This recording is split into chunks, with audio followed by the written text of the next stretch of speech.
Cordial saludo para cada uno de ustedes, nuestros hermanos y amigos que se conectan semanalmente para seguir estudiando la palabra de nuestro Dios. Y en esta oportunidad nos damos cita para abordar la lección número 7, que es para el 16 de noviembre del año 2024. Y su título es Bienaventurados los que creen. Por eso te invito para que me acompañes allí donde estás y podamos hacer una oración para extraer las mejores lecciones de parte de nuestro Dios para esta semana. Oremos. Querido Dios, gracias por tu palabra, pues esta es un manantial que sacia nuestra sed. Te invitamos para que tú seas nuestro maestro en esta oportunidad. En el nombre de Jesús. Amén. Acompáñame a ver el texto a memorizar registrado en el libro de Juan, el capítulo 20, versículo 29, el cual dice: Jesús le dijo: porque me has visto, Tomás, creíste. Dichosos los que no vieron y creyeron. El propósito de la lección de esta semana es mostrar que no es suficiente simplemente saber algo acerca de Jesús. Debemos también tener fe. Fe es creer en que Él, Jesús, es nuestro Mesías y Salvador personal, que Él es el Hijo de Dios y que es todopoderoso para darnos vida eterna por medio de su sacrificio, por medio de su propio nombre. Así que abordaremos a continuación la primera parte de la lección, y es que Jesús se encuentra ante el público judío, y es allí cuando Él mismo cita el ejemplo de Abraham como testigo. San Juan capítulo 8, versículo 56 dice: Abraham, el padre de ustedes, se gozó en que vería mi día, y lo vio, y se gozó. Jesús trae a colación el padre de los judíos. Abraham existió hacía unos 2000 años atrás. Pero ¿sabías por qué Jesús dijo que Abraham lo vio y se gozó? La respuesta es sencilla: porque Abraham es denominado el padre de la fe. Hagámonos la siguiente pregunta: ¿qué es la fe? La fe, queridos amigos, es creer. Pero el creer, el verdadero creer, debe llevar a la persona a tener convicciones fuertes, pero convicciones basadas en la palabra de Dios. La fe no se basa en lo que ocurre externamente, no, o en lo que pueda generar el hombre mismo. Tampoco se basa en mis expectativas o anhelos egoístas para satisfacer mis gustos y sueños terrenales, sino que la verdadera fe se basa en lo que Dios ha dicho, lo que Él ha hecho y lo que ha prometido hacer. La fe tiene que ver con una persona, con Jesús y su obra de salvación por nosotros. La verdadera fe pasa todo lo terrenal a un segundo grado y precisamente exalta todo lo celestial. La verdadera fe pone el sueño de Dios por encima de los sueños que tengamos en esta tierra. Bajo esta premisa es que podemos entender lo que dice Hebreos 11:1, que de hecho es el texto clave cuando se trata el tema de la fe. Allí dice que la fe es la certeza de lo que se espera y la convicción de lo que no se ve. Así que si Jesús citó a Abraham, que es el padre de la fe, ¿por qué lo haría? ¿Sabes? Es porque a través de la experiencia que tuvo Abraham, cuando en el texto que leímos dice que él vio al Salvador y se gozó, es porque Abraham experimentó en carne propia lo que el Padre Eterno sufrió y experimentó cuando ofreció a Jesús, su único hijo, en sacrificio. Yo quiero imaginarme ese momento cruel y muy duro para Abraham, cuando Jesús le dice: sal, ve al lugar que te voy a indicar para que me ofrezcas en sacrificio a tu hijo. Abraham obedeció, pero aunque su corazón estaba destrozado, quería poner en marcha una orden de Dios. La fe significa que frente a mis sentimientos, que frente a mi parecer, pongo la palabra de Dios, pongo la orientación de Dios primero en mi vida. Así que Abraham subió al monte, armó su lugar para ofrecer el sacrificio, puso la leña e inmediatamente llamó a su hijo para que éste se acostara en ese altar. Y la Biblia relata en Génesis capítulo 22 que Abraham luego alzó el cuchillo para sacrificar a su hijo. El ángel le dijo: detente, Abraham, he visto tu fe. He visto que me pones a mí en primer lugar. Queridos amigos y hermanos, es una tremenda lección. La verdadera fe no es solamente yo pedir algo aquí, terrenal, y tengo la certeza que lo voy a recibir. No, realmente eso no es fe. Fe es poner a Dios en primer lugar, por encima de eso que yo anhelo en esta tierra. Fe es someter mi voluntad frente a la voluntad de Dios. Esa misma historia, cuando el ángel le dice a Abraham: detente, la Biblia muestra que de repente de los arbustos salió un carnero. ¡Qué peso se le quitó de encima a Abraham! ¿Te imaginas, querido hermano y amigo, que Dios haya pedido el único hijo que Abraham tenía y saber que era un hijo tan esperado, tan anhelado, único y otorgado en la vejez, que Dios se lo haya pedido en sacrificio? ¡Qué prueba tan dura! Pero Abraham, aunque su corazón estaba destrozado, aunque realmente estaba en angustia total, prefirió hacer lo que Dios le pedía que hiciera. Es por eso que el libro Patriarcas y Profetas, la página 132, refiriéndose a esta escena, dice que el carnero ofrecido en lugar de Isaac representaba al Hijo de Dios, que había de ser sacrificado en nuestro lugar. Ahora entendemos por qué la primera parte de la lección hace alusión a Abraham, el padre de la fe. ¿Por qué Abraham se gozó en esa oportunidad? Porque la fe permite contemplar la obra de Dios. Abraham, de un momento tan difícil, pasó a un momento de gozo. Esa escena cuando Dios hacía provisión de ese carnero era sencillamente la muestra por parte de Dios para Abraham de que asimismo un día Dios Padre haría la provisión para la salvación de la raza humana. Por eso Abraham se gozó, por eso Abraham trasladó su mente al futuro, porque el verdadero Cordero de Dios un día iría a venir en rescate por nosotros. Aquí vemos que la verdadera fe está ligada con la salvación. La verdadera fe nos lleva a pensar en la vida eterna. La verdadera fe nos lleva a pensar en obtener un cupo para el reino de los cielos. No es como muchos la pintan, que la fe es si tú crees lo vas a recibir, si tú crees vas a obtener, si tú crees vas a alcanzar. No, eso es positivismo barato, que aunque muchas de las cosas que recibimos en esta tierra pueden alegrar nuestro corazón y podemos trabajar fuerte para alcanzarlas, todo eso, recordemos que debe estar en un segundo lugar, porque la verdadera fe nos debe llevar primero a buscar la salvación y todo lo demás vendrá por añadidura. Entonces la fe busca la salvación, busca lo eterno y no busca meramente lo terrenal y pasajero, aunque esto, recordemos, vendrá por añadidura. Aquí vale la pena resaltar que la fe no es una invención humana. La fe no nace del ser humano. No. Efesios 2:8 dice que la fe es un don de Dios. Es un regalo de Dios. En primera medida, todos debemos clamar a Dios porque ese regalo nos sea otorgado. También vale la pena decir que la verdadera fe no se basa en la sabiduría humana, sino en el poder de Dios, según lo que expresa 1 Corintios 2, 4 y 5. Cristo mismo es el autor y consumador de nuestra fe, según lo que dice Hebreos 12, 2.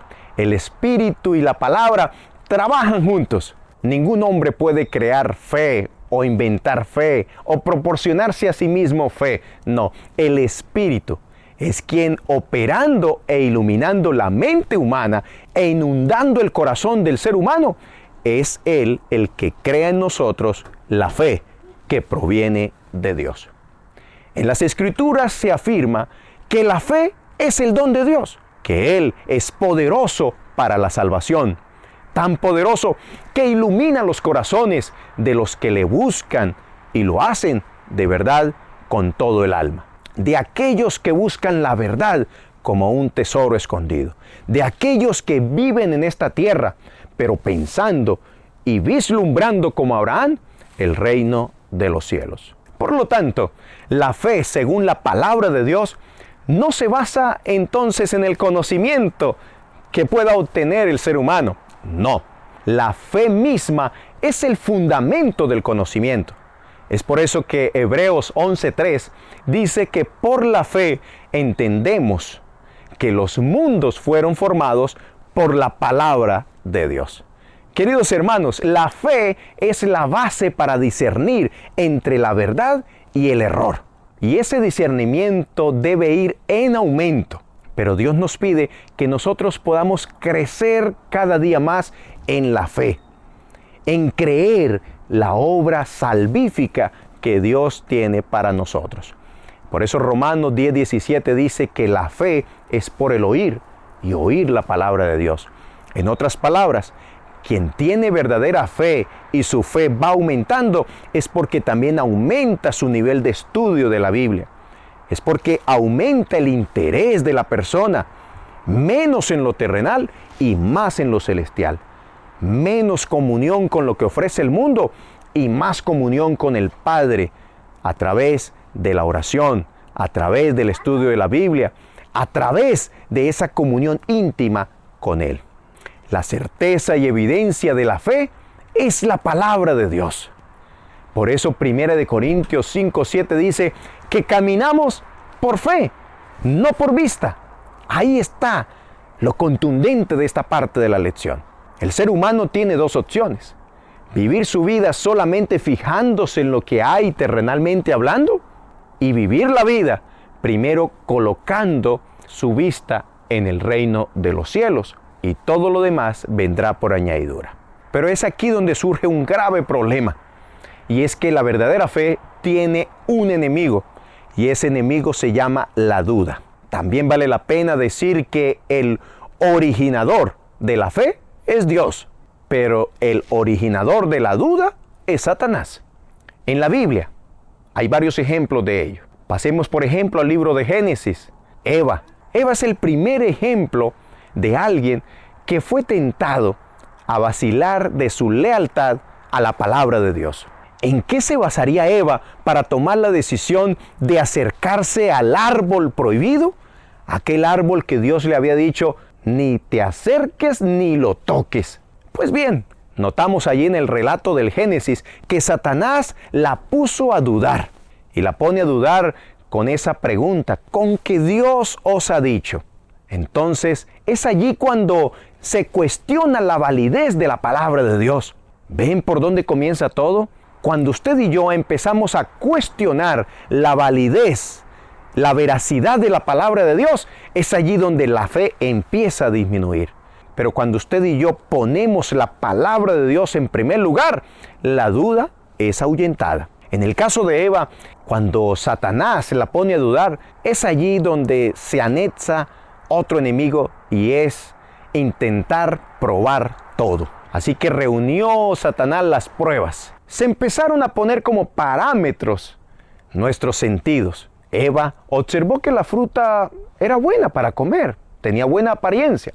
Además, la serpiente, o mejor, el diablo a través de ella, le dice que el día que coma de esa fruta, que era normal, que era como las demás, entonces a ella se le abrirían los ojos y podía tener poderes mejores que incluso de los de Dios. En el razonamiento que ahora se está generando en Eva, ella piensa que si participa de ese comer de fruto prohibido, llegaría a tener mejores facultades. Miremos que el modus operandi es, se despierta la duda. Se pone en tela de juicio la palabra de Dios. El segundo elemento es que ahora se quiere comprobar todo. Y si está acorde a nuestros sentidos, es mucho mejor. Porque el mundo cada vez más quiere pruebas. La fe tristemente se va socavando a medida que pasa el tiempo. Y ahora el tercer elemento es que Satanás apela a la filosofía. Es por eso que en el diálogo que éste sostiene con Eva, allí se muestra que prácticamente el diablo le dice: ¿cómo es posible que un Dios de amor pudiera destruir a una persona que Él mismo creó y que se supone ama tanto? Tampoco ese Dios de amor negaría a sus criaturas un fruto tan hermoso, tan lindo y tan parecido a los demás. En retrospectiva, la lógica que se presenta aquí es una lógica fallida. Es una lógica que está enfrascada solo en lo terrenal. Pero recordemos que la verdadera fe busca es la salvación, busca es poner a Dios en primer lugar, busca es que la Biblia es real y es la regla de fe. Pero también la regla para tomar nuestras decisiones. Si Dios lo dice, yo lo creo y yo lo hago. Y es aquí donde surge la pregunta: ¿cómo pudo Eva haber llegado a la conclusión correcta y evitar el desastre? Simplemente confiando en que lo que Dios le había dicho era la verdad. Es por eso que la verdadera fe se basa en simplemente acatar lo que Dios dice, hacer de la palabra de Dios nuestra guía, hacer de la Biblia la luz que ilumina nuestro caminar de la vida. En contraste con Eva, notamos que hay otro personaje que profundamente me llama la atención. Por ejemplo, Noé. Noé nos muestra que para él la fe estaba por encima de lo que se veía, de lo que se razonaba, de lo que buscaba la gente que se les comprobara. Dios le pidió a Noé que hiciera un arca porque iba a llover. La ciencia comprobaba que nunca había llovido y efectivamente la Biblia dice que de la tierra brotaba un vapor que rociaba la tierra. Pero conocerse el agua como la conocemos hoy, la lluvia caer del cielo, jamás. Así que eso no era comprobable. Pero Noé dijo: aunque no es comprobable, Dios lo dice, entonces yo lo creo. Por eso, manos a la obra, empezó a construir el arca. Y aunque pasaron tantos años, Noé se mantuvo fiel. Noé se mantuvo mirando cómo agradar a Dios, cómo obedecer a Dios. Lo mismo usted y yo tenemos que hacer. Aunque pasen los años, aunque la ciencia siga diciendo que la Biblia no tiene razón, no, la verdadera fe pone la Biblia en primer lugar. Y hablando en este contexto de la historia de Noé, me gusta mucho lo que dice Señales de los Tiempos de 1895, el cual dice: los sabios de este mundo hablaron de la ciencia y de las leyes fijas de la naturaleza, y declararon que no podía haber variación en estas leyes, y que este mensaje de Noé no podía ser verdadero. Los hombres talentosos de la época de Noé se aliaron contra la voluntad y el propósito de Dios y despreciaron el mensaje y el mensajero que Él había enviado. Cuando no pudieron apartar a Noé de su firme e implícita confianza en la palabra de Dios, lo señalaron como un fanático, como un viejo despotricador, lleno de superstición y locura. Así lo condenaron porque no se apartaría de su propósito por los razonamientos y teorías de los hombres.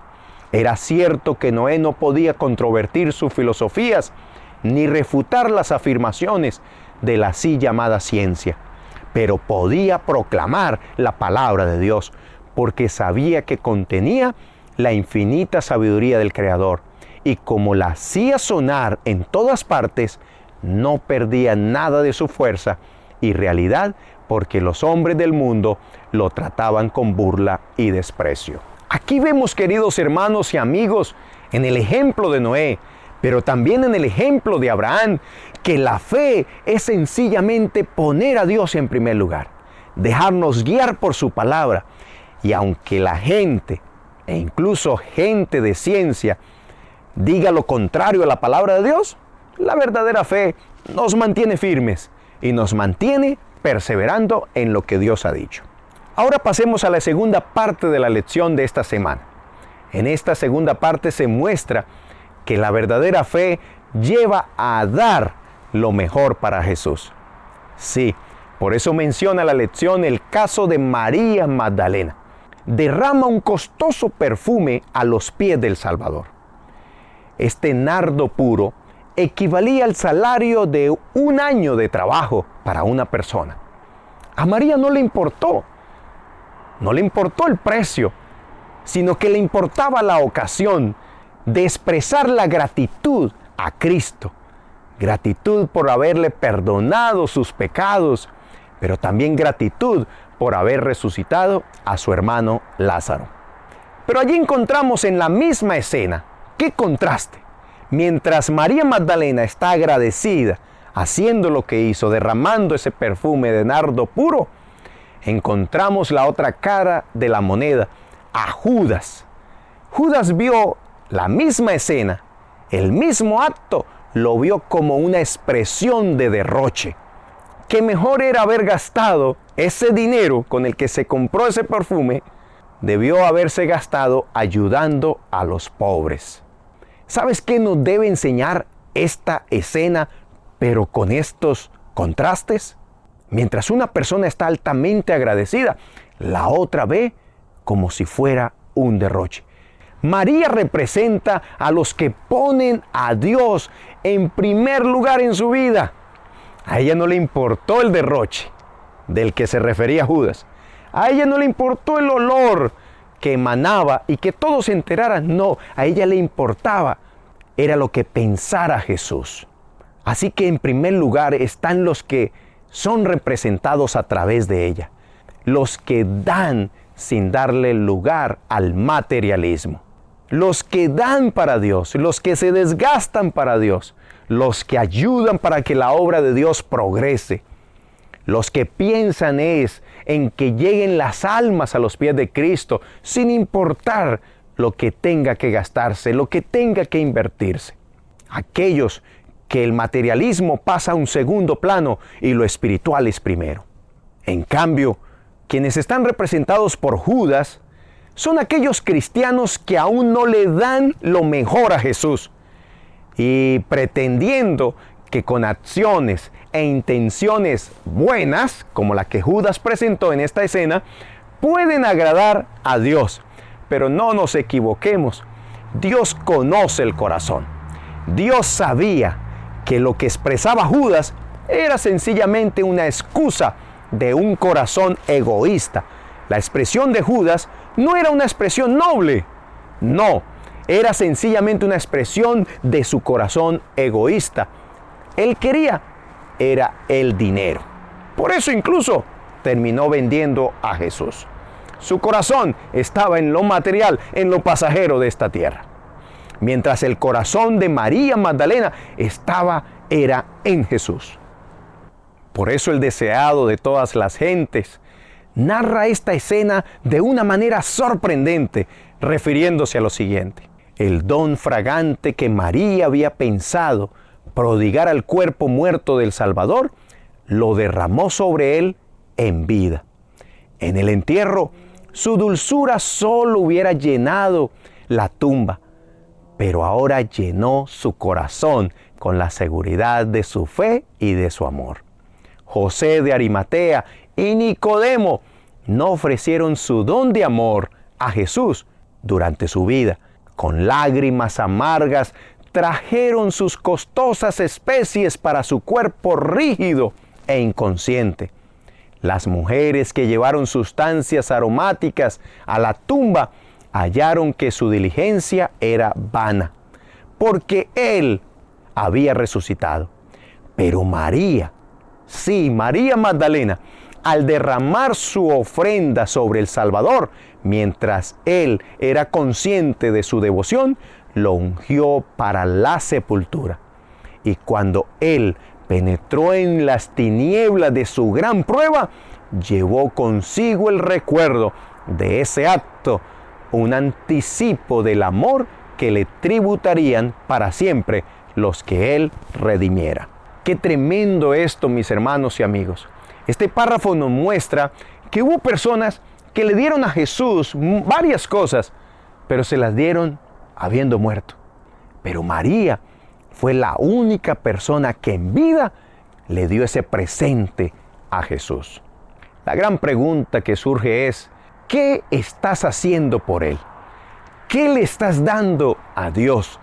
Te invito para que mientras estemos vivos y en todo amor, pero también con todas las ganas, con todo el ánimo, demos lo mejor para Jesús. Ahora pasemos a la tercera parte de la lección de esta semana. Esta parte muestra ahora a otro personaje, a Pilato.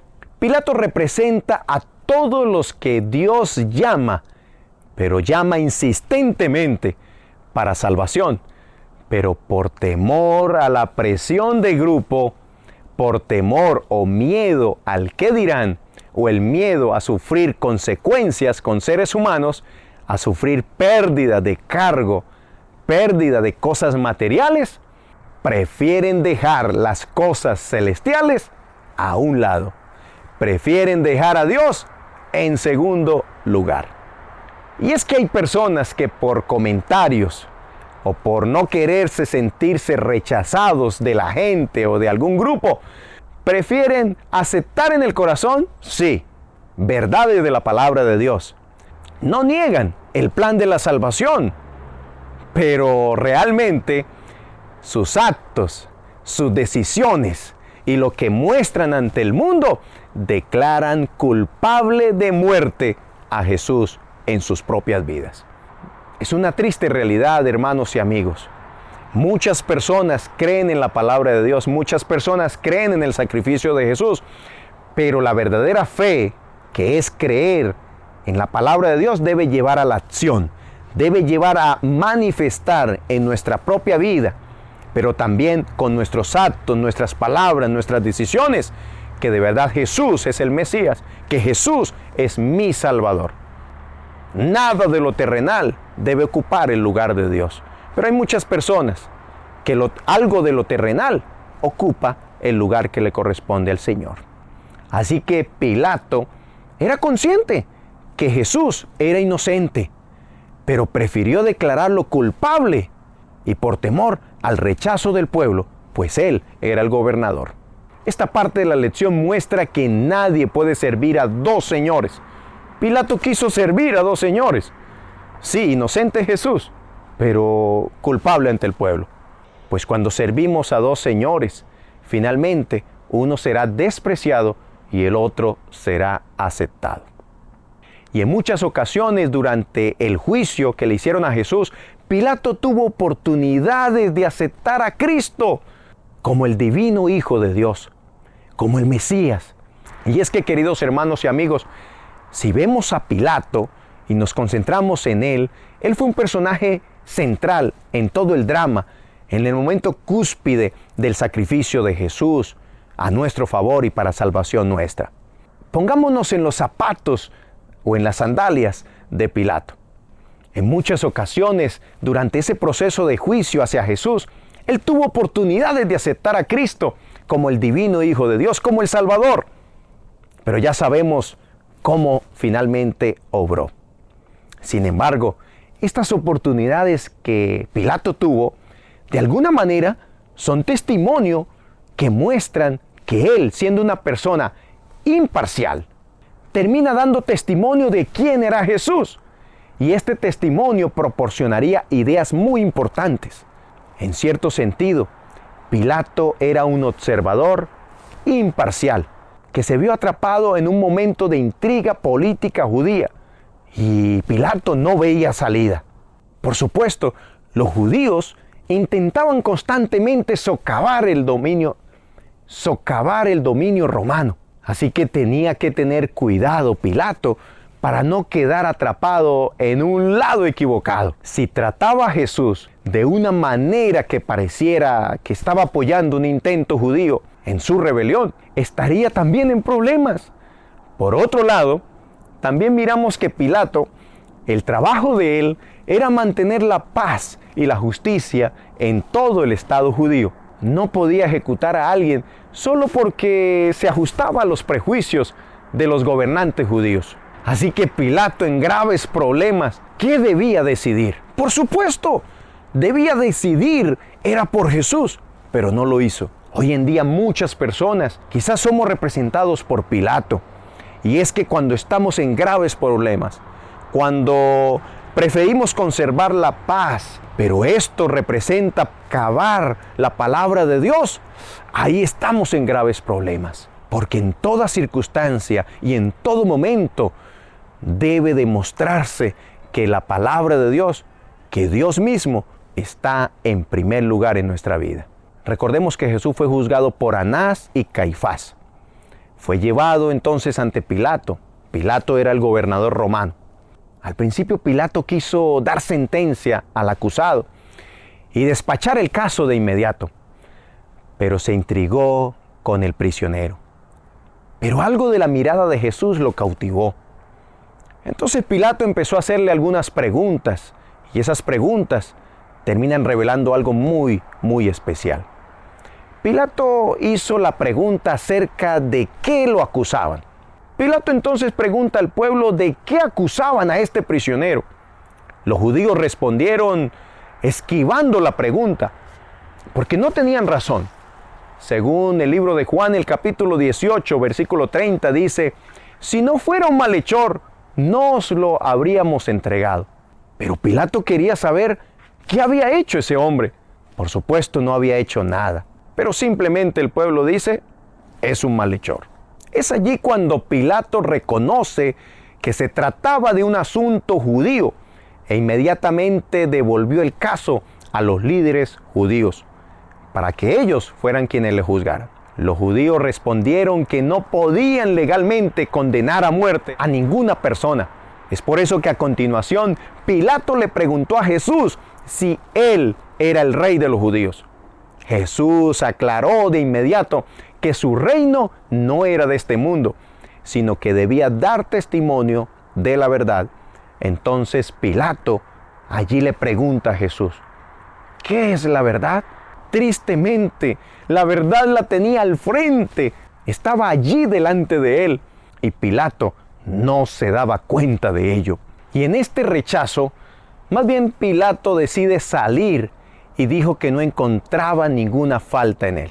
Y es allí donde pregunta a la gente a quién ellos deseaban que les entregara, ¿a Barrabás o a Jesús?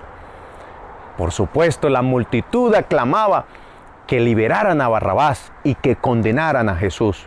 Desesperado entonces Pilato volvió a sacar a Jesús, declarando que no encontraba ninguna falta en él. Es allí donde Pilato hace una declaración poderosa y muy diciente. San Juan 19:14 dice, «He aquí tu rey». Los sumos sacerdotes declararon que no tenían más rey que el mismo César.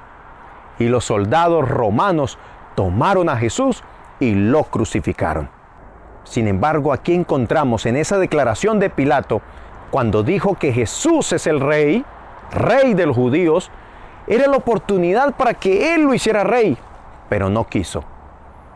Muchas personas hoy tienen la oportunidad de hacer de Jesús el rey de sus vidas, pero hay tronos de este mundo que están ocupando el trono que le corresponde a Dios.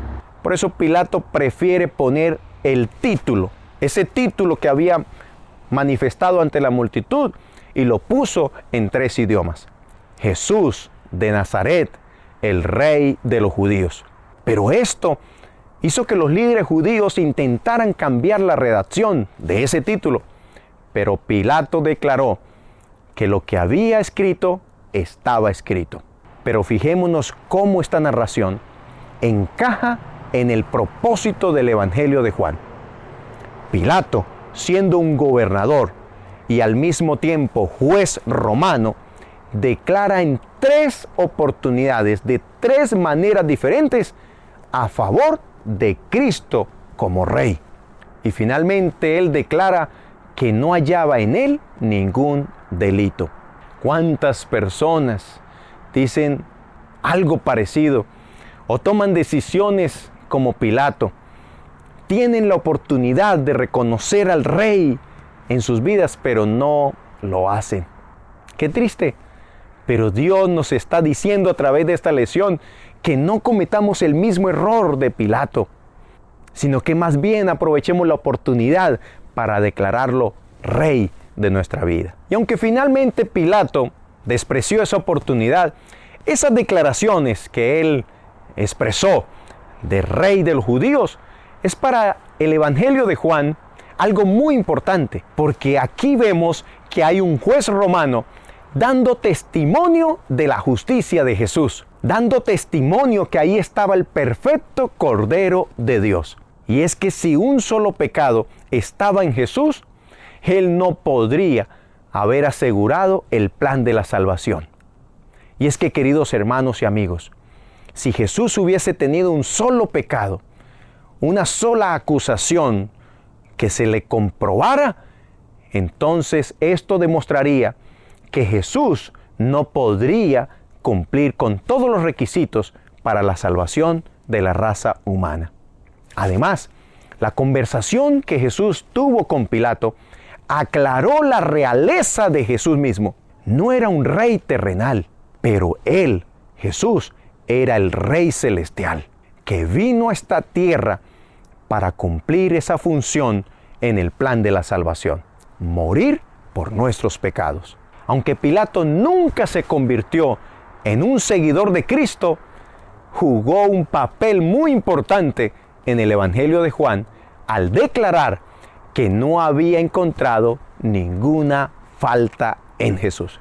Al declarar que no había encontrado ninguna falta en Jesús. Ahora finalicemos mencionando la cuarta parte de la lección de esta semana. Esta parte muestra otro personaje, a Tomás, quien representa a muchos cristianos que esperan primero ver para creer. La historia demuestra que Cristo, luego de haber resucitado, se les apareció a algunos discípulos, cuando estos mismos estaban a puertas cerradas por miedo de lo que había sucedido. Pero Tomás no estaba con los discípulos. Más tarde, cuando Tomás escuchó los informes acerca de la resurrección de Cristo por parte de sus compañeros, fue allí cuando Tomás se desanimó. Esos informes no coincidían con la idea acerca que él tenía de Jesús, del Rey y también del reino. Y seguramente se preguntó por qué Jesús se reveló a los demás cuando él no estaba allí. Es por eso que Tomás dijo lo siguiente: si no viere en sus manos la señal de los clavos y metiere mi mano en su costado, no creeré. Juan capítulo 20, versículo 25. Aquí encontramos que Tomás estaba estableciendo sus propias condiciones para creer. El Evangelio de Juan se opone a la perspectiva de ver para creer. Cuando Jesús se encontró con Tomás después de su resurrección, lo invitó a venir, lo invitó a ver y lo invitó a tocar su propio cuerpo, ese cuerpo resucitado. Pero luego Jesús tenía que dejar una poderosa lección que es para nosotros también. Juan capítulo 20, versículo 29. Dichosos los que no vieron y creyeron. ¡Ay, qué poderosa lección! Muchas personas, así mismo como Tomás, están llevando una vida cristiana. Primero tienen que ver para creer. Y así no es con Dios.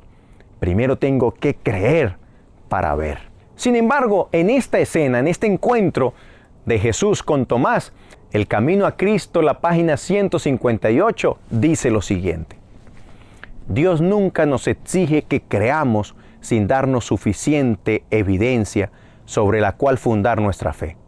Su existencia, su carácter, la veracidad de su palabra, todas estas cosas están establecidas por abundantes testimonios que apelan a nuestra razón. Sin embargo, Dios no ha quitado toda posibilidad de dudar. Nuestra fe debe reposar sobre evidencias, no sobre demostraciones. Pero hagámonos la siguiente pregunta: ¿cuáles son esas evidencias que Dios nos ha dejado? Número 1, la principal evidencia es la palabra de Dios. Y si analizamos todo lo que está ocurriendo a nuestro alrededor, muestra que la Biblia tiene razón. Las profecías que de ellas son emanadas se han cumplido, se están cumpliendo y se cumplirán. Pero otra evidencia es la misma creación. Demuestran que detrás de todo lo que existe, sin duda alguna, tiene que haber una mente maestra, una mente creativa. Y ese es nuestro Dios. Pero otra evidencia es la misma experiencia personal. Lo que éramos, pero ahora al conocer de Cristo, al conocer el plan de la salvación, todo lo que Dios ha hecho a nuestro favor. Esa es una tremenda evidencia para otras personas.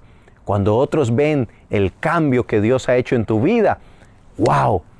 Es una evidencia que Dios les permite tener para que también busquen de ese Dios redentor. Sabes, queridos hermanos y amigos, nosotros hoy día tenemos más evidencias que las que tenían los mismos personajes de la Biblia. Personajes bíblicos que vieron incluso los milagros de Jesús. Hoy nosotros podemos hacer de esas 3 poderosas evidencias un gancho evangelizador. Motivos por los cuales podamos llegarle a las personas para que también conozcan este plan de la salvación. Y es por eso que quiero terminar preguntando. Si alguien te aborda y te dice ¿por qué crees en Jesús?, ¿qué responderías? Ten la bondad de escribir la respuesta ahí en la caja de comentarios. Vuelvo a repetirla. Si alguien te pregunta ¿por qué crees en Jesús?, ¿qué responderías? Pon allí tu respuesta. Dios te bendiga. Nos vemos en la próxima, si Dios lo permite.